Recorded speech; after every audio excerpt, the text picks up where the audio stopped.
नमस्कार सांग मैंने आपण मन मोर कुकिंग चैनल बहुत बहुत स्वागत।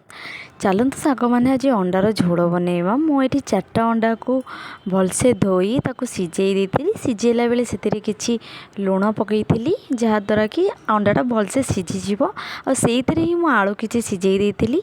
तापर आलू सिझी अंडा सिझिला चोपा छड़े देती। ये गोटे कड़ई तेल गरम करी से तेल गरम हो सारा पर से किसी हलदी गुंड पकई देती आ कि लुण पकई देती। तापर अंडा को गोटा उपर गोटे ताको भाजी देती हल्का ब्राउन कलर हवा जाए गोल्डन ब्राउन कलर हवा जाए ताको मु बहुत भलसे भाजी देती।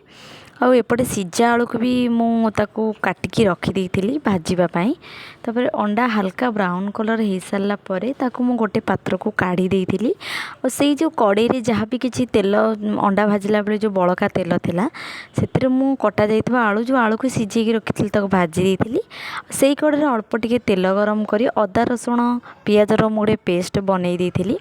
ताकू मु अदा रसुण पियाजर पेस्ट को दे ताकू 2-3 मिनट भाजी सारा पर से हलदी गुंडा चिकेन पाउडर लंका पाउडर पकई भलसे किसी 2-3 मिनट पे भलसे कषी देती। कषी सारा पर से हल्का स्वाद अनुसार लुण पकई देती। तापर आउ 2-3 मिनट पे कषी देती। मसला भलसे कषी सारा पर भाजिकी रखिथ आलू को मु किसी समय कषी देती। तापर पानी दे देती आ भजा जाइए अंडा को से छाड़ी देती। जेहेतु मसला सब सिझी जाइए गरम मसला कर